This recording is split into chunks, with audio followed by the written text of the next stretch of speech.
If you've been following on in this guide, you'll have learned how to move around Starbased, you'll learn how to scan, and you'll learn how to mine. The final kind of step is just sort of how to deal with the cargo. So in this case, we want to find our ship. Again, this kind of fleets button works very great. We see that we're undocked outside the Mud Central Space Station. We'll click on that. We'll see we still have some fuel and ammo, and we got a few things in the cargo bay. So in order to get the cargo out, we have to dock at the Central Space, or any space station.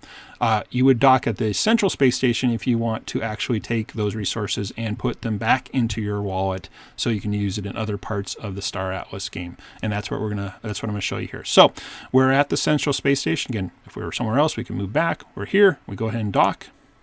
Go ahead and confirm that transaction. So now we're docked.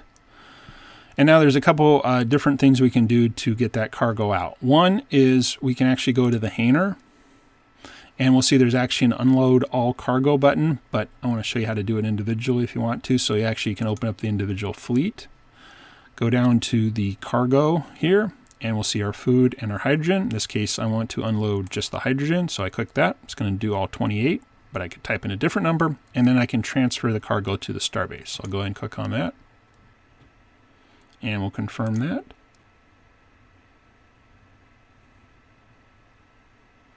And we'll see that it's disappeared here. Now, in this case, it's out of our fleet. Again, shows it there. And we want to put it on our wallet. Well, that's actually where we go to local inventory. And if we scroll down the list here, we'll see that there's our 28 hydrogen in our Starbase, but we want to put it in our wallet, so we click that. Click the number there just to save us, and we want to export to the wallet. So we'll go ahead and export.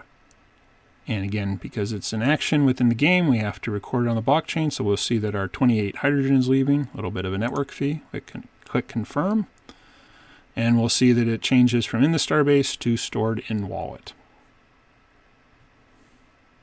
Okay.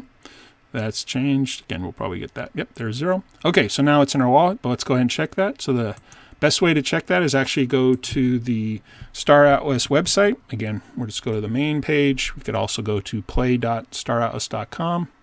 Hit play now. Okay, when that's fully loaded, go ahead and find the inventory on the left side here. And in this case, these are actually resources, so we'll click on the resource tab, and we'll see there's our 28 hydrogen. So we basically have taken it out of Starbase, put it back in our wallet, and that's what it shows up here. So that's pretty much the major commands you can do within Sage Labs. So to kind of wrap up this kind of middle section here, I just want to kind of explain where these could all be kind of put together to do different things. So I did everything with one fleet. Basically, I moved the fleet.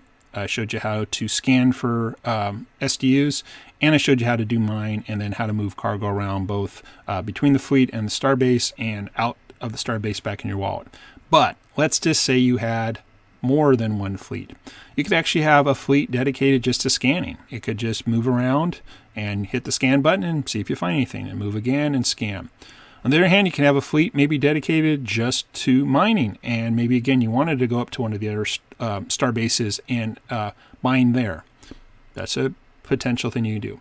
You can even leave that fleet right there and maybe have a different fleet that actually just simply moves the mined resources back to your central space station. So this is where the complexity of Starbase actually becomes in there, is where basically you could create supply chains with multiple fleets. And that's where some of the economies of scale come in, where you could have specialized ships that are, say, better about mining, special ships that are better for scanning, special ships that are better for transport, they hold more, and set this up so that you can be doing lots of things at the same time. Now, you may say, well, that's a lot to do. I don't want to click around a lot. Well, there are tools that community members have made that can automate some of this, and I'll go into that into future videos.